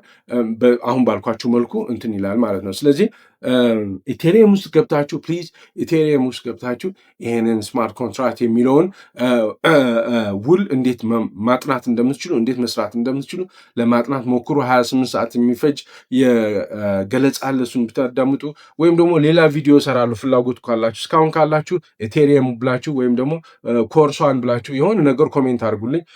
ሌላ ቪዲዮ እሰራለሁ፣ እሱን እንዴት ስልጠና መውሰድ እንደምትችሉ እነግራችኋለሁ። ቤት ስትሸጡ ልክ እንደዚህ ነው የሚሆነው። ቤት ስትሸጡ ቅድም እንዳልኳችሁ አሁን ባለው ሁኔታ ቤት ስትሸጡ ደላላው ይመጣል፣ ግርግር ነው፣ ፌክ የቤት ካርታ ይመጣል፣ ውልና ማስረጃ ትሄዳላችሁ፣ ውልና ማስረጃ ምናምን ግርግር አለ። እዚህ ግን ቤት አለው። አዎ ቤቱ የት ይመዘገባል? እዛው ብሎክቼን ውስጥ። የሌለ ቤት አይመዘገብም። ብሎክቼን ቅድም እንዳልኳችሁ ብሎክቼን ሲመዘገብ 1 ሚሊዮኑም ኮምፒውተር ላይ ነው የሚመዘገቡ ብያቸዋል። ፌክ ሊኖር አይችልም ማለት ኤንድ ፌክ ካርታ ሊኖር አይችልም። ምክንያቱም ፌክ መሆን አለመሆኑ በደንብ ቼክ ተደርገው ፕሩፍ ኦፍ ወርክ የሚባለው አለ በሱ በደንብ ቬሪፋይ ተደርጎ ነው የሚገባው ማለት ፕሩፍ ኦፍ ወርክ ብያቸዋል። በእንደዛ ቬሪፋይ ሆኖ ስለሚገባ የውሸት ካርታ የለም፣ የውሸት ቤት የለም ማለት የእውነት ቤትና የእውነት ካርታ ነው ያለው። ሰው 1000 ቢትኮይን ነው የዚህ ቤት ዋጋ ከተባለ 1000 ቢትኮይን ትራንስፈር ስታደርጉለት ግርግር ሳይፈጥር ራሱ ብሎክቼኑ ስማርት ኮንትራክቱን ትሪገር ያደርጓል። ኦነርሺፕነቱ ወደ እናንተ ይመጣል ማለት ነው። ሪል ስቴት የለም፣ ሎየር የለም ምናምን። ኦኬ ከዚህ ጋር በተያያዘ እዚሁ ክሪፕቶ ከረንሲ ላይ ዲሴንትራላይዝድ አፕስ የሚባሉ አሉ። ዲሴንትራላይዝድ አፕሊኬሽኖች ማለት ነው። ዲሴንትራላይዝድ አፕሊኬሽኖች ማለት የተለያዩ የክሪፕቶ አፕሊኬሽኖች ናቸው። እነዚህ አፕሊኬሽኖች ለየት የሚያደርጋቸው ዲሴንትራላይዝድ ናቸው። ኦኬ የራሱ ዲሴንትራላይዝድ አፕሊኬሽንስ ነው ስማቸው። ምን ማለት ነው? አንድ የሆነ አካል ባለቤት አይደለም። ለምሳሌ ዩቲዩብ የማን ነው? የጉግል ነው። አፕል የሆነ አፕሊኬሽን ቢላችሁ የአፕል ነው። የሆነ እንትን ቢላችሁ የሆነ ባለቤት አለ። ሲፈልግ ሸዳውን ያደርጋል። መረጃዎቻቸውን በሙሉ እየወሰደ ሲበቃው ሸዳውን አድርጎ ሊጠፋ ይችላል። ዲሴንትራላይዝድ አፕሊኬሽኖች ግን የሁሉም ነው። ሁሉም ባለቤት ናቸው። እዛ 10 ሚሊዮንም የሚሆኑት ኮምፒውተሮች ላይ ያለ ነገር ነው። የተለያዩ ስራዎችን ይሰራል። ለምሳሌ አንዳንድ አፕሊኬሽኖች አሉ ዲሴንትራላይዝድ አፕሊኬሽን ወይም ዲአፕስ የሚባሉ ዩኒስዋፕ የሚባል አንድ አፕሊኬሽን አለ። ምን ማለት ነው? ቢትኮይን ቢኖራችሁና ለሆነ ጉዳይ ኢቴሪየም ብትፈልጉ ስዋፕ ያደርግላቸዋል። ኦኬ ልክ ዶላር ቢኖራችሁ ወደ ዩሮ መለወጥ፣ ዶላር ቢኖራችሁ ወደ ብር እንደመለወጥ ማለት ሶ ዩኒስዋፕ ያደርጋል ማለት ኤክስቼንጅ ይሰራል ማለት ነው። በቢትኮይን ኢቴሪየም ትገዛላችሁ፣ በኢቴሪየም ቢትኮይን ትገዛላችሁ፣ ባለው ሬት ትገዛላችሁ ማለት ዩኒስዋፕ የምትባል አለች። ኤቭ የሚባል አለ፣ ኤኤቪኢ የሚባል አለ። እዛ ደግሞ ምን ማድረግ ትችላላችሁ? መበደር ትችላላችሁ። ቢትኮይን መበደር ትችላላችሁ። አሁን ባንክ ስትሄዱ ብድር አለ አይደለ? መበደር ትችላላችሁ። ኦኬ ወይም ማበደር ትችላላችሁ። ቢትኮይን ማበደር፣ ኢቴሪየም ማበደር ትችላላችሁ። የተለያዩ ማሟላት ያለባችሁ መስፈርቶች አሉ። እነዛን መስፈርቶች ስታሟሉ ቢትኮይን ትበደራላችሁ ማለት ነው። ኦፕንሲ የሚባል አለ። ይሄ ኦፕንሲ በነገራችን ላይ ዘ ላርጀስት ኤንኤፍቲ ማርኬት ነው። ኤንኤፍቲ ማለት ነን ፈንጀብል ቶክንስ ማለት ነን ፈንጀብል ቶክንስ ማለት ዲጂታል ሰርቲፊኬት ነው። ዲጂታል ሰርቲፊኬት ማለት ለምሳሌ እኔ የሆነ ስዕል ቢኖረኝ ስዕል ወይም ዲዛይን ወይም ሙዚቃ ወይም አርት ቢኖረኝ ሙዚቃ ብሰራ ያ ሙዚቃ ምንድን ነው የማደርገው? ወደ ኤንኤፍቲነት ለውጠዋለሁ። ማለት ዲጂታል ሰርቲፊኬት አለ።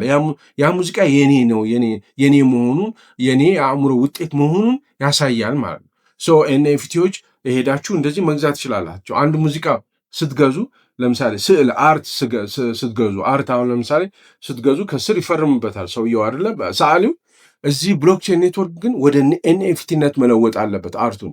ሶዛ ልክ ያንን ኤንኤፍቲ የሆነ ሰው ሲገዛው ሙሉ ለሙሉ ያ ስዕል ባለቤትነቱ ወደዛ ይሄዳል፣ ወደ ገዢው ይሄዳል ማለት ነው። ኤንኤፍቲ ማለት ይሄ ነው። ኦፕንሲ ላይ ሄዳችሁ በኤንኤፍቲ ማድረግ ትችላላችሁ። የተለያዩ ስራዎቻችሁ የአእምሮ ውጤቶቻችሁን እዛ ወደ ኤንኤፍቲነት ስትለውጡ ሰዎች በቀላሉ መግዛት ይፈልጋሉ ማለት ነው። ምክንያቱም ሙሉ ለሙሉ ኦነርሺፕነቱ የእናንተ ይሆናል ማለት ነው።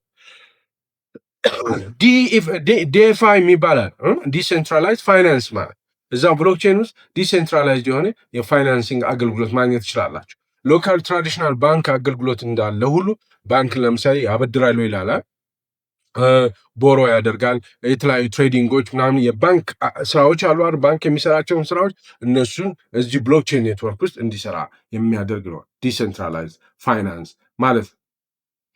ሶ ዋሌቶች አሉ። ሌላ ደግሞ ዋሌቶች አሉ። እንደ ሜታማስክ የሚባሉ ዋሌት አለ፣ ትረስት ዋሌት አለ። ዋሌት ማለት ቢትኮይኑ የሚቀመጥበት ኪስ፣ የቦርሳ ኪስ ማለት ነው። ሶ ያ ቦርሳ ኪስ ማነው ቦርሳ ማለት ነው። እዛ ብሎክቼን ኔትወርክ ውስጥ ይኖራል ማለት ነው። እሱን ሴት አፕ አድርጉ እስቲ። የሆነ ሜታማስክ የሚባል አለ አፕሊኬሽን፣ እሱን ዳውንሎድ አድርጉ። ዳውንሎድ አድርጋችሁ ሴት አፕ አድርጉ። ሴት አፕ አድርጋችሁ የሆነ ፌክ ያሳያቸዋል። በነገራችን እያንዳንዱ ቢትኮይንም አሁን በኋላ ባይናንስም ሌሎችም ያሳያቸዋል እንዴት ትሬድ እንደምታደርጉ፣ እንዴት እንደምትገዙ፣ እንዴት ኢንቨስት እንደምታደርጉ፣ እንዴት እንደምታስተላልፉ እራሳቸው ያስተምሯቸዋል። ለኒውቢስ አዲስ ለሚመጣው ሰው ቱቶሪያል አለ ማለት ነው። ሜታማስክ፣ ትራስት ዋሌት ወዘተ ወዘተ ዳውንሎድ አድርጋችሁ ቴስትኔቶች አሉ። ኮይን ቤዝ ቴስትኔት የሚባል አለ ወዘተ ወዘተ እነሱን ገብታችሁ እንዴት ብሎክቼን ላይ እንዴት እንደሚሰራ ለማየት እስቲ ሞክሩ። በዚህ ጉዳይ ላይ ቪዲዮ እንድሰራላችሁ የምትፈልጉ ከሆነ እስቲ አሁንም ክሪፕቶ ብላችሁ ኮሜንት አድርጉ። እስካሁን ደግሞ በደንብ ከቆያችሁ እጅግ በጣም አድርጌ አመሰግናለሁ። ሌላኛው ኮይን ቤዝ አለ። እዚህም ኮይን ቤዝ ውስጥ ዲሴንትራላይዝድ የሆነ ሴንትራላይዝድ የሆነ አለ። እዛ ዩኒስዋፕ ወዘተ የሚባሉ አሉ። እዛ ውስጥ ገብታችሁ በቀላሉ ያሳዩቸዋል። ኮይን ቤዝ እንዴት እንደሚሰራ ቱቶሪያሎች አሉ፣ ማየት ትችላላችሁ። ኦኬ ለወጣቶች ክሪፕቶ ምን አይነት ኦፖርቹኒቲ ይዞላችሁ መጥቷል፣ ምን አይነት እድል ይዞላችሁ መጥቷል የሚለውን የተወሰነ ነገር ላንሳላችሁ። ለምሳሌ ትሬድ እንድታደርጉ ኢንቨስት እንድታደርጉ በዚህ በብሎክቼን ኔትወርክ ክሪፕቶ ከረንሲ በመግዛት ኢንቨስት እንድታደርጉ እድል ሰጥቷል። የተለያዩ ፍሪላንሲንግ ስራዎች አሉ። ለምሳሌ ቢትዌጅ የሚባል ዌብሳይት ብትገቡ እዛ ላይ በዲዛይኒንግ ላይ ስራ መስራት ትችላላችሁ። የተለያዩ ከጽሁፍ ጋር የተያያዙ የራይቲንግ ስራዎች አሉ። ክሪፕቶ ከረንሲ ይከፍሏቸዋል።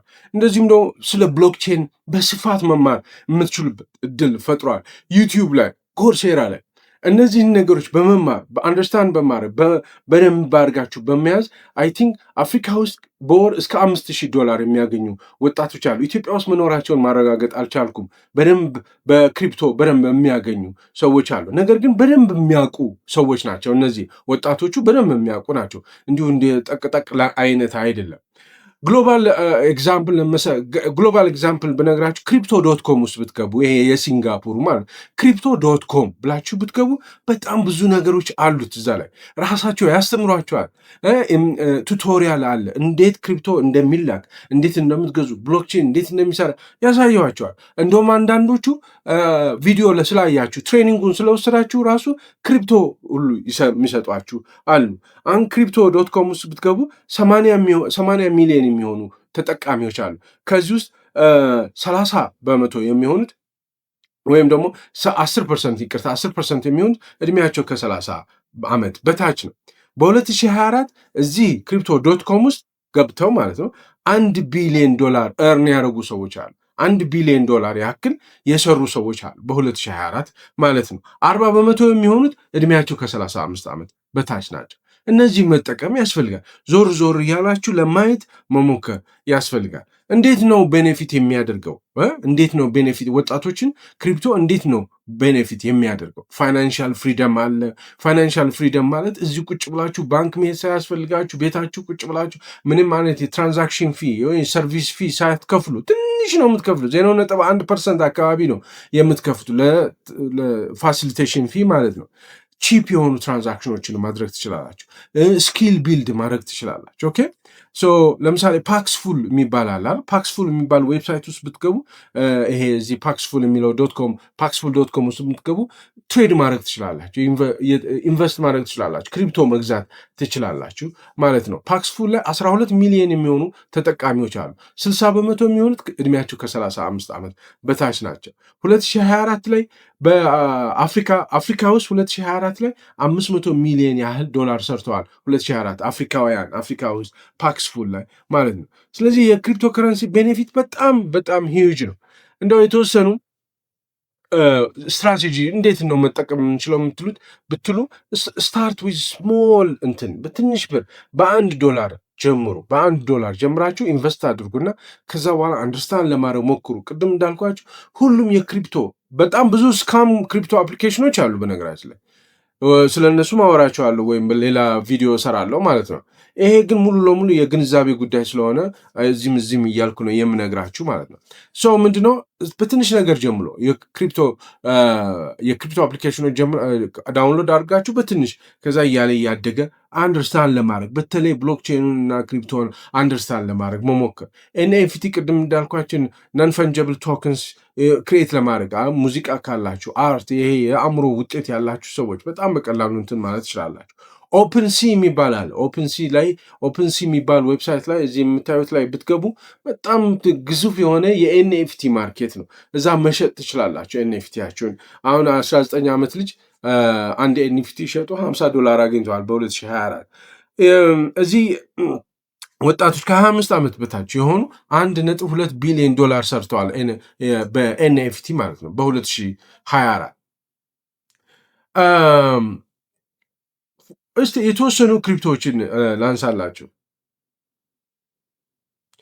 ለምሳሌ አንድ አፕሊኬሽን አለ፣ ክራከን የሚባል አፕሊኬሽን አለ፣ የአሜሪካ አፕሊኬሽን። እዛ ብትሄዱ እዛም አሁንም ክሪፕቶ ትሬድ ማድረግ ትችላል። የተለያዩ አይነት አማራጮች አሏችሁ ማለት ነው። በጣም ታዋቂ የሆኑ በጣም ሞስት ፖፑላር የሆኑ የክሪፕቶ አፕሊኬሽኖች አንደኛው ባይናንስ አይደለ? የሲንጋፖሩ ባይናንስ ነው። ከ350 በላይ የሆኑ ኮይኖች አሉት እና ኮይኖችን ኤክስቼንጅ የምታደርጉበት ነው። ፋሲሊቴሽን ፊው በጣም አነስተኛ ነው፣ 0.1% ነው። በጣም ኢዚ ነው ለኒውቢስ፣ በጣም ለአዲስ ሰዎች ለአጠቃቀም በጣም ምቹ ሆነ የመጣ ነው። ይሄ አሁን ባይናንስ 200 ሚሊዮን የሚሆኑ ተጠቃሚዎች አሉት። 40 በመቶ የሚሆኑት እድሜያቸው ከ35 ዓመት በታች ናቸው። ኮይን ቤዝ የሚባል አለ። እሱም እንደዚሁ በጣም አሪፍ እና በጣም ቀላል። እንደውም አንዳንድ ትሬኒንጎችን እዚህ ኮይን ቤዝ ውስጥ ስትገቡ አንዳንድ ትሬኒንጎችን ስለወሰዳችሁ በክሪፕቶ ሁሉ ይከፍላቸዋል። crypto.com ቅድም ያልኳችሁ ነው። እሱም እንደዚሁ በጣም ጠቃሚ ይመስለኛል። ሰው እነዚህ ነገሮች ሞክሯቸው። ዝርዝር እንዴት እንደምትጠቀሙ ክሪፕቶዎችን፣ አፕሊኬሽኖችን እንዴት ማይን እንደሚደረግ ወዘተ ዝርዝር ቴክኒካል ነገሩ ምናልባት ሌላ ጊዜ ቪዲዮ ሰራላችኋለሁ። በዛ ላይ ኢንትረስትድ ከሆናችሁ ኮሜንት አድርገውልኝ። ክሪፕቶ ከረንሲ ወይም ብሎክቼን ኢትዮጵያ ተመራጭ የሆነችበት ምክንያት ምንድን ነው? ማይነሮች በዓለም አቀፍ ደረጃ ያሉ ማይነሮች ኢትዮጵያን መምረጥ የጀመሩበት ምክንያት ምንድን ነው? አንደኛ ለኤሌክትሪሲቲ የሚከፍሉት ገንዘብ አነስተኛ ስለሆነ፣ በኪሎዋት አወር የሚከፈለው ገንዘብ አነስተኛ ስለሆነ ቢኮዝ ኦፍ ገርድ ማለት ነው። ሁለተኛ የአዲስ አበባ አየር ሁኔታ ቆንጆ ነው፣ ምክንያቱም ማይኒንግ ከፍተኛ የሆነ አቅም ያላቸው ማሽኖች ያሉበት ነው። ሰው በጣም ኦቨርሂት ያደርጋሉ፣ በጣም ይሞቃሉ። ሰው እንዳይሞቁ ያደርጋል። የአዲስ አበባ ቴምፕሬቸር ቀዝቀዝ ያለና መለስተኛ ስለሆነ ኦቨርሂት ያደርጉ ማይኒንግ ማሽኖች ማለት ነው። አንድ እሱ ነው። ሶስተኛ የኢትዮጵያ መንግስት ዌልካሚንግ ነው፣ ለዚህ ለማይኒንግ በር ከፍቷል ማለት ነው። ይሄ እንደ አዲስ ኢንዱስትሪ እንደዚህ ቡም እያደረገ ያለ ኢንዱስትሪ ነው ይሄ የብሎክቼን እና ክሪፕቶ ከረንሲ ወይም ደግሞ ማይኒንግ የሚባለው ማለት ሶ ይሄን ኦፖርቹኒቲ መጠቀም መቻል ነው። ኦኬ አሁን የመጨረሻው 5ቱን የነፃ ኮርሶች በብሎክቼን እና ክሪፕቶ ከረንሲ ላይ ከዚህ የበለጠ ማወቅ እፈልጋለሁ ሰርቲፊኬት ያስፈልገኛል ብላችሁ የምትሉ ከሆነ 5 ልንገራችሁ። በነገራችን ላይ እነዚህን 5ቱም ዌብሳይቶች እዚህ ዩቲዩብ ዲስክሪፕሽን ላይ አስቀምጥላችኋለሁ። የመጀመሪያ ብሎክቼን ኤንድ መኒ ይባላል። ኤምአይቲ ነው የሚሰጠው፣ ማሳቹሴት ኢንስቲትዩት ኦፍ ቴክኖሎጂ ነው የሚሰጠው። ዌብሳይቱን እዚህ እንትን ላይ ነገር ግን ዌብሳይቱን አስቀምጥላችኋለሁ እዚህ ዲስክሪፕሽን ላይ። ነገር ግን $50 ትከፍላላችሁ ለሰርቲፊኬቱ። ትምህርቱ በነፃ ትማራላችሁ፣ $50 ግን ትከፍላላችሁ። ኦኬ $50 ማለት $50 ስትከፍሉ በፒዲኤፍ ሰርቲፊኬቱን ስማችሁን ጽፈው ዋናዎቹን ሰዎች የፈረሙበት ዋናውን ሰርቲፊኬት በፒዲኤፍ ይልኩላችኋል። እናንተ በፒዲኤፍ የመጣውን የሰርቲፊኬት ካርድ አለቻል፣ በዛ ካርድ ፕሪንት ማድረግ ትችላላችሁ። ለዛ $50 ይሰጥ። $50 መክፈል ያስፈልጋል። የለንም አይነው እኔም የለኝም። ነገር ግን ዋጋ መክፈል ግድ ያስፈልጋል። ሁሉ ነገር ነፃ አይሆንም። በነፃ ያስተምራችኋል እኮ ኤምአይቲ ነው እኮ የሚያስተምራችሁ። ሰርቲፊኬቱ ላይ እኮ ኤምአይቲ የሚል ነው ያለው እና በጣም ጠቃሚ ነው። በኋላ ላይ ቢመጣ ሰርቲፊኬቱ ቢመጣ በጣም ትጠቀሙበታላችሁ። ስማርት ኮንትራክት የሚባል አለ፣ ዩኒቨርሲቲ ኦፍ ቡፋሎ የሚሰጠው ነው። እሱም እዚህ ዌብሳይቱ ላይ ያስቀምጥላችኋለሁ፣ እዚህ ዩቲዩብ ዲስክሪፕሽን ላይ ያስቀምጥላችኋለሁ። $49 ያስከፍላል። ትምህርቱን አያስከፍልም፣ ለሰርቲፊኬቱ ነው የሚያስከፍለው። ብሎክቼን ክሪፕቶ ከረንሲ ኮርስ 101 ፎር አብሶሉት ቢግነርስ የሚል ዩዴሚ ላይ አለ። ዌብሳይቱን አድራሻውን እዚህ ከስራ አስቀምጥላችኋለሁ። ኢንትሮዳክሽን ቱ ዲጂታል ከረንሲስ የሚባል ዩኒቨርሲቲ ኦፍ ኒኮሲያ የሚባል አለ። እሱንም እዚሁ አስቀምጥላችኋለሁ ዌብሳይቱን። ብሎክቼን ቴክኖሎጂ ኢዲኤክስ ላይ አለ። በርክላይ ዩኒቨርሲቲ ነው የሚሰጠው። ዩኒቨርሲቲ ኦፍ በርክላይ የሚባለው እና ኢቴሪየም ቤዚክስ ወዘተ ይሰጣል። እሱንም ዌብሳይቱን እዚህ አስቀምጥላችኋለሁ። ማለት ነው። ሰው እስካሁን ድረስ ከቆያችሁ በቸም ከልብ ነው ማመሰግናችሁ። ማመስገን ብቻ አይደለም በጣም ነው የማደንቃችሁ በእውነት ይህ ሁሉ ሰዓት እንደዚህ ዝርዝር ነገሮችን ለመስማት ጥረት ማድረጋችሁ በኃይል እኔ ከልቤ እንደ ወንድማችሁ ከልቤ ነው የማመሰግናችሁ። ለእናንተ በጣም አመሰግናለሁ ብዬ ኮሜንት አደርጋለሁ። እስካሁን ድረስ ከቆያችሁ መቆየታችሁን ለማወቅ 3 ብላችሁ ኮሜንት አድርጉልኝ። 3 ካየሁኝ እስካሁን ድረስ ቆይታችኋል ማለት ነው። በጣም አመሰግናለሁ ብዬ እኔም 3 ጊዜ በጣም አድርጌ ጽፌ ልክላችኋለሁ። ላይክ፣ ሼር፣ ኮሜንት ማድረጋችሁን አትርሱ። ያው ኮሜንት አደርጋላችሁ፣ ሼር ማድረጋችሁን አትርሱ፣ ሳብስክራይብ ማድረጋችሁ አትርሱ። በጣም ነው የማመሰግናችሁ፣ ከልብ ነው የማመሰግናችሁ። ቻው። ሰላም ጤና ይስጥልን። ቴምር ፕሮፐርቲስ ነን። ከእናንተ ከደንበኞቻችን ጋር ባደረግነው የ10 ዓመት ጉዞዎች ውስጥ ከ7 በላይ አፓርትመንት ገንብተን ያስረከብን ሲሆን ከ350 በላይ ለሚሆኑ አባወሮች ደግሞ ምቹ ማረፊያን አቅርበናል። አሁን ደግሞ በመሃል ቡልጋሪያ ላይ ከአፍሪካ ዩኒየን ጀርባ እንዲሁም ከአልነጃሺ ኢንተርናሽናል መስጊድ ፊት ለፊት ሚክስድ ዩዝድ ኮምፓውንድ አፓርትመንት እየገነባን ሲሆን ሱቅ ነው ወይስ አፓርትመንት የሚፈልጉት? አፓርትመንት ለምትፈልጉ ደንበኞቻችን ከ5.5 ሚሊዮን ብር ሙሉ ክፍያ ጀምሮ ማግኘት የሚችሉ ሲሆን ሱቅ ለምትፈልጉ ደንበኞቻችን ደግሞ ከ900 ሺህ ብር ቅድመ ክፍያ ጀምሮ ማግኘት ይችላሉ። ለበለጠ መረጃ በ0998 77 87 11 ላይ ይደውሉልን።